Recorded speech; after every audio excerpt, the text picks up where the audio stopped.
Bonsoir. Je vous salue au nom de notre Seigneur Jésus-Christ. Une fois de plus, je suis devant vous. Aujourd'hui, je voudrais vous révéler les trésors cachés de la Bible. Ce que Dieu nous a caché. Et c'est à nous de chercher la révélation de toutes ces paraboles qu'il y a dans toute la Bible. Il y a des dizaines de paraboles. Et on devrait essayer de les chercher.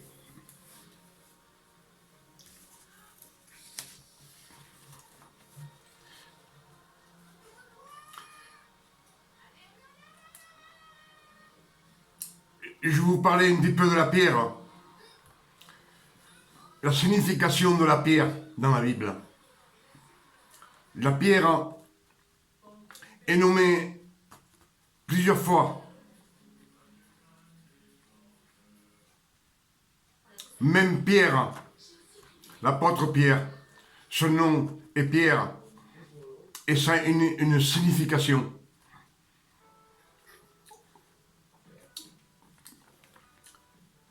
Jean, verset 44. Il est écrit, et Christ dit, enlevez la pierre, et Lazare sortit du sépulcre. Et Jésus dit, enlevez-lui les bandelettes. Et la gloire de Dieu se révéla.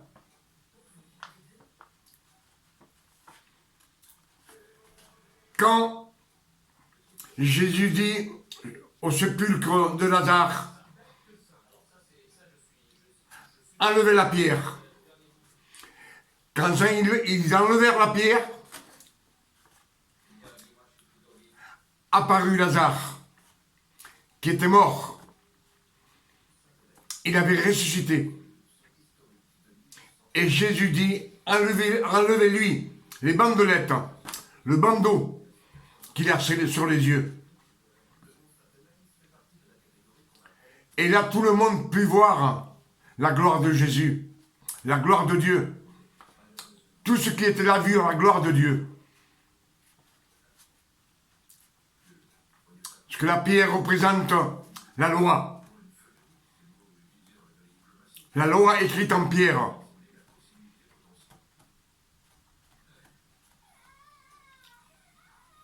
Je ne sais pas si vous me comprenez ou je me fais comprendre. La loi écrite en pierre, on dit que la loi tue. La loi écrite en pierre, ce sont les 10 commandements. La pierre. Et quand Jésus dit enlevez la pierre du sépulcre, tous, ils purent voir la gloire de Dieu. Et Lazare aussi.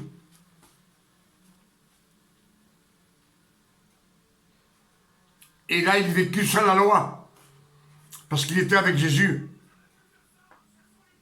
S'il vécut quelques années de plus, 20 ans, ou 30 ans, ou 10 ans, on ne sait pas. Il vécut avec Jésus. Il vécut dans la gloire de Dieu. Dans la grâce de Jésus-Christ.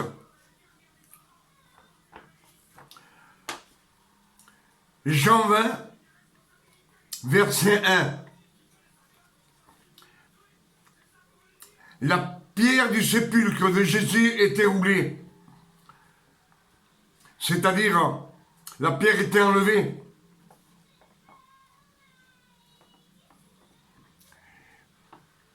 Et quand Jésus sortit, qu'il avait jeté la loi, il avait tout accompli, la gloire de Dieu se manifesta en lui.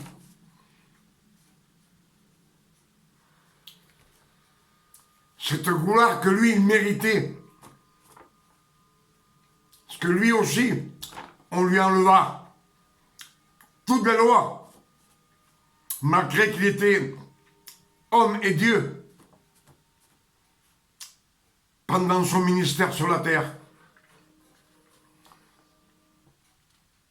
Mais on roula la pierre. La pierre qui représente toujours les 10 commandements.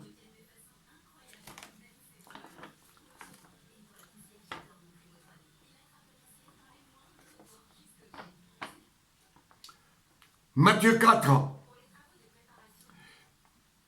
Satan s'étant approché de Jésus lui dit, « Si tu es fils de Dieu, ordonne que ces pierres deviennent du pain. »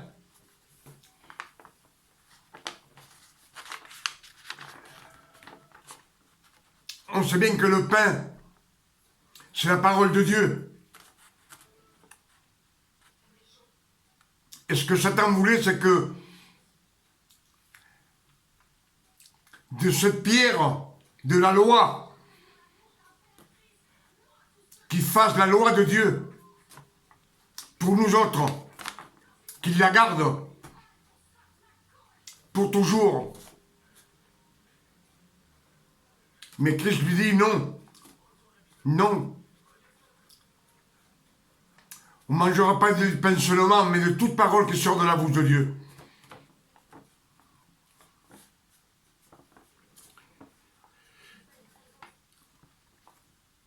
La grâce a tout changé. Les 10 commandements, les 10 commandements sont la morale du monde. Les 10 commandements, c'est la morale du monde, de tous les pécheurs.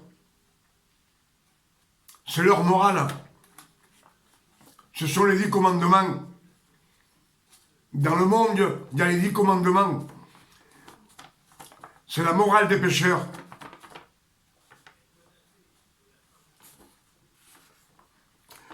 Marc 4, verset 11.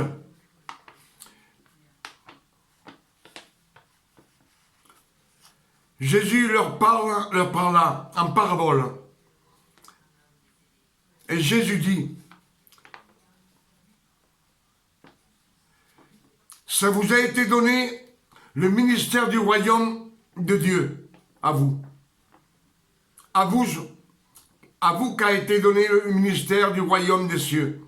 La révélation pour que les autres ne comprennent pas, qu'ils soient aveugles et sourds, qu'ils ne se convertissent pas et que leurs péchés ne soient pas pardonnés.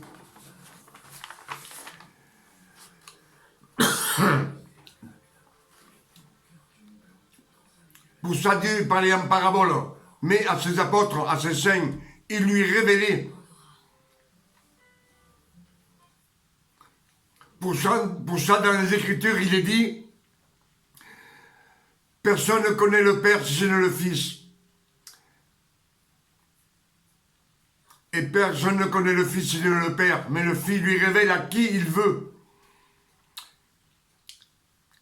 Il lui révèle les révélations, la grâce de Dieu.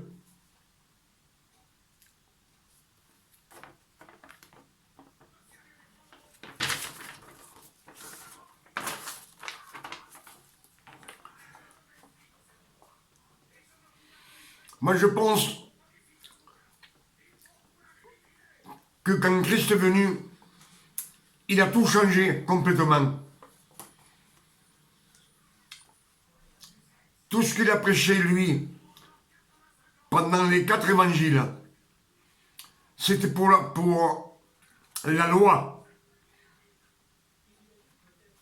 de Dieu.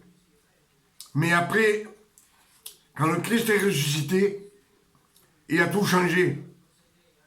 C'est une autre façon de penser. Marc 9, versets 43 à 47. Dans la loi, il dit, si ta main est une occasion de chute, coupe-la. Si ton pied est une occasion de chute, coupe-le. Si ton œil est une occasion de chute, arrache-le. Et Christ n'est pas venu pour ça. Christ, il a dit,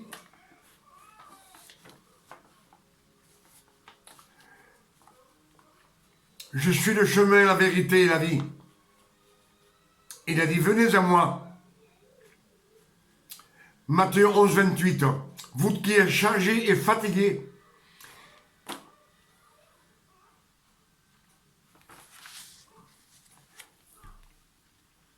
et je vous déchargerai, et je vous donnerai du repos.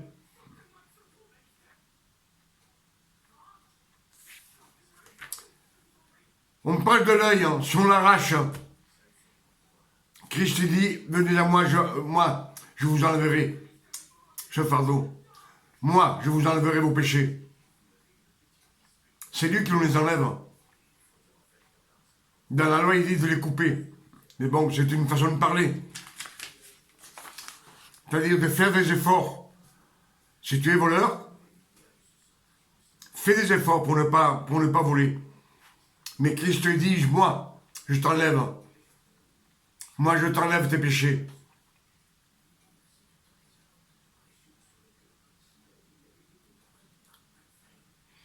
Moi, je t'emmènerai dans la grâce et tu seras saint. Tu marcheras dans la sainteté. C'est ce que dit Christ Jésus.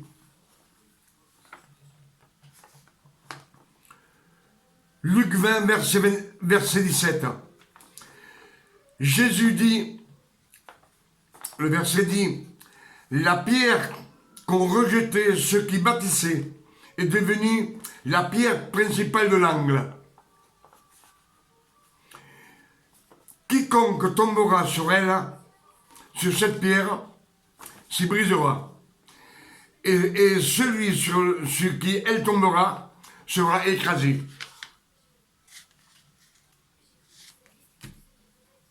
Là, on parle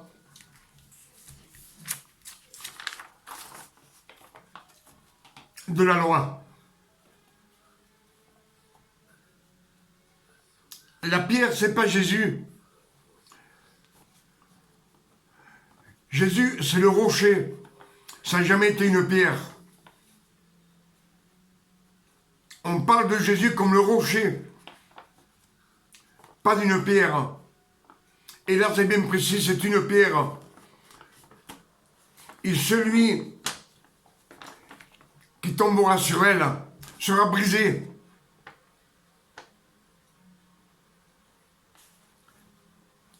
Et si elle tombe sur toi, tu seras écrasé. C'est ce que disent les Écritures.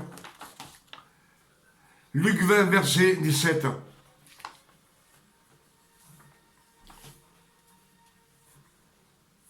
On a beaucoup prêché sur ça dans les églises, en disant que c'est Jésus.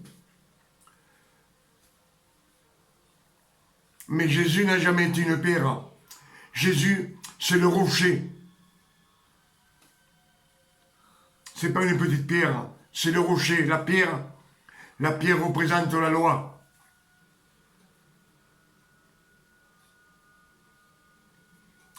Je vous dis ça d'après ce que j'ai dit sur les Écritures. Luc 20, verset 17.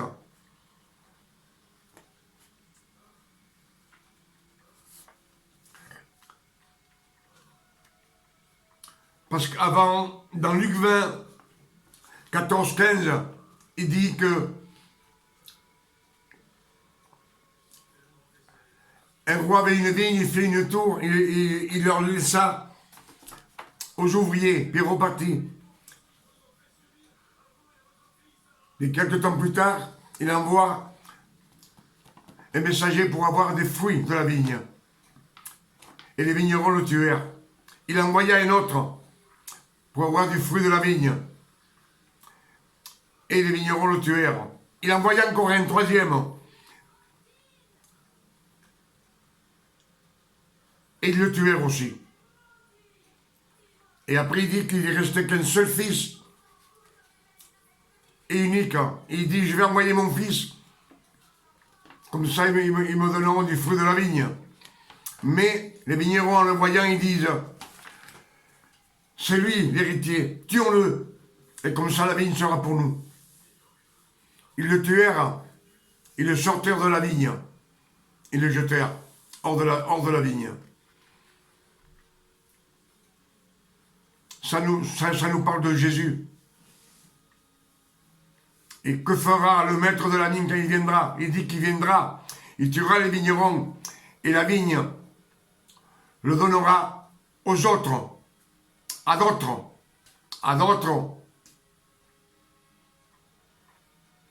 aux païens, aux pécheurs. Il leur donnera la vigne, pas au peuple élu, pas ceux qu'il avait choisis.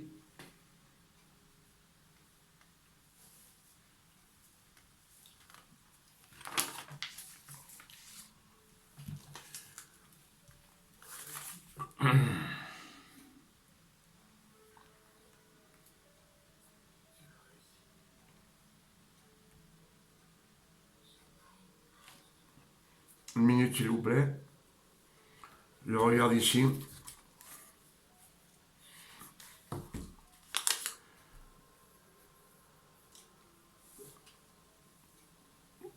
Je pense que Jésus, dans les Écritures, il nous dit qu'il a tout changé. Il a tout changé. On demande à Jésus qui est mon prochain? Qui est mon prochain?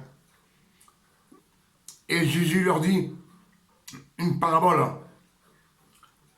Luc 10, versets 29 à 30. Luc 10, verset 29 dit, qui est mon prochain? Il dit qu'un voyageur s'est fait attaquer par des brigands. Ils le dépouillèrent, ils le rouèrent de coups, ils le laissèrent pour mort. Un lévite passa, le vit, il le laissa. Un autre y passa, il le vit, il le laissa. Un sacerdote passa, il le vit, il le laissa.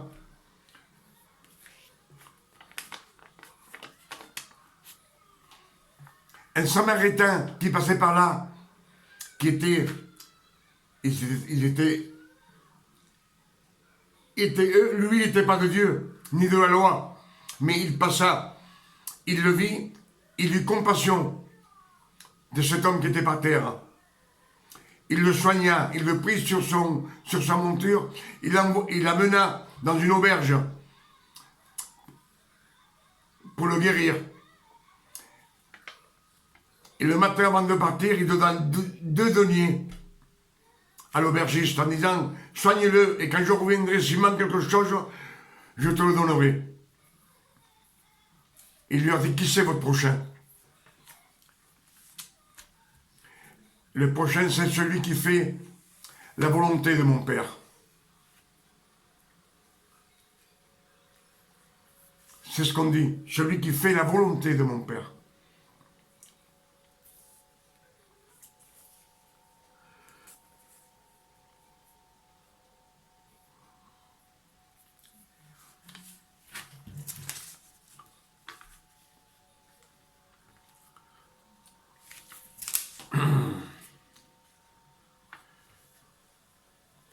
Et je pense que Jésus, cette façon de faire, il l'a changé à sa résurrection.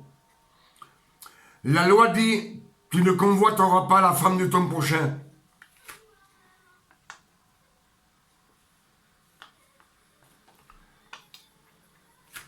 La femme de ton prochain, on sait bien, c'est tous ceux qui font la volonté de Dieu, qui marchent dans la grâce de Dieu, dans les bienfaits. Et Jésus dit,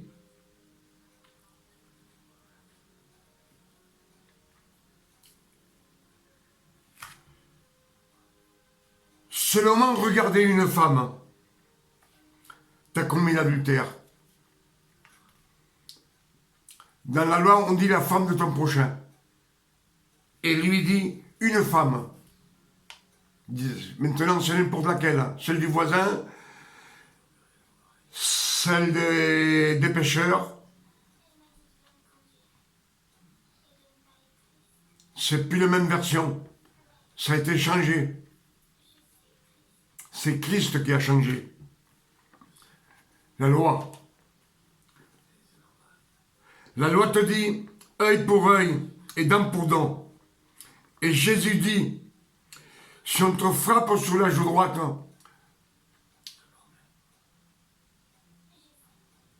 donne-lui la joue gauche. Tends-lui la joue gauche. Et si t'oblige à faire un bout de chemin avec lui, si t'oblige à faire 100 mètres, fais-en 200 mètres. Si tu demandes ton paletot, de lui ta chemise. Là aussi, ça a tout changé. Parce que qu'est-ce que c'est plus facile? Œil pour œil et dent pour dent? Ou ce que dit Jésus? La loi dit œil pour œil et dent pour dent. Tu me frappes, je te frappe. Tu m'insultes, je t'insulte. Et Jésus dit, si on te frappe sur la joue droite, tends-lui la joue gauche.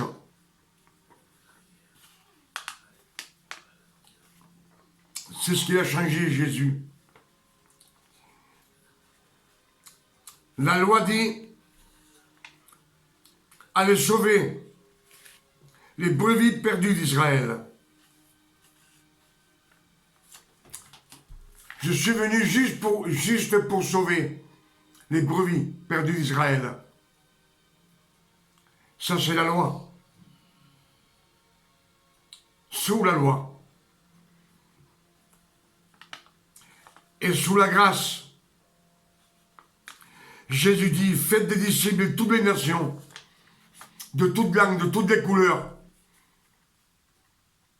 Donc, ce n'est pas le même évangile. On a changé de mentalité.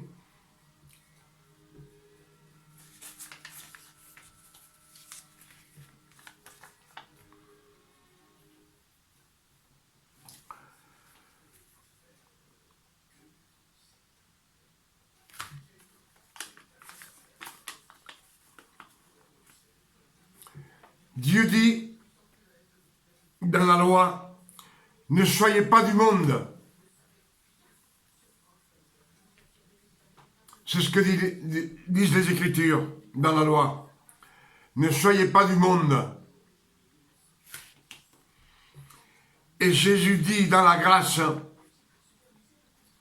Père, je ne te demande pas de les sortir du monde, mais de les préserver du mal. Jean 17, verset 15. Jean 17, verset 15, il dit, je ne te demande pas de les enlever du monde, mais de les préserver du mal. C'est-à-dire de nous garder à nous.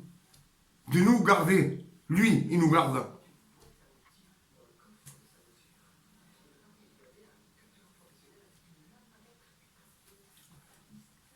Donc, si nous marchons dans la grâce avec Jésus, on sait bien que c'est lui qui nous mène. C'est Dieu qui nous garde.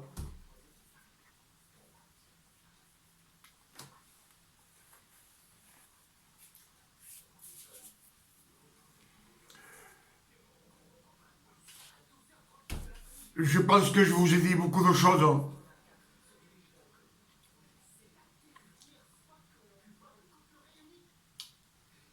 Comme dernièrement je vous ai dit, il y a un seul Dieu, une seule loi, une seule foi. Il y a un seul Dieu, une seule foi et un seul baptême. Le baptême du Saint-Esprit.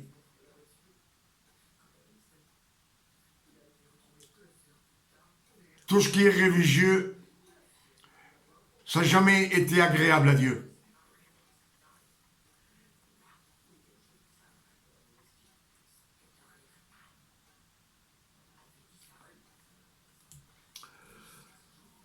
J'arrête pas de vous répéter, de dire que Dieu ne veut pas de rituel. ne veut pas des choses religieuses. Comme nous on fait, l'homme somme d'huile. Le curé, il fait de la fumée avec son petit machin. De l'eau bénite. Tout ça, c'est ridicule pour Dieu. J'espère que vous m'avez compris. Je fais tout ce que je peux pour essayer d'ouvrir les yeux de ceux qui peuvent lire et voir mes vidéos.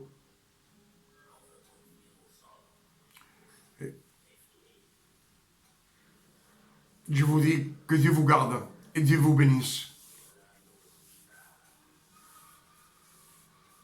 Que Dieu ait pitié de nous tous et qu'il nous enlève les bandeaux des yeux pour qu'on puisse voir la gloire de Dieu se manifester en nous.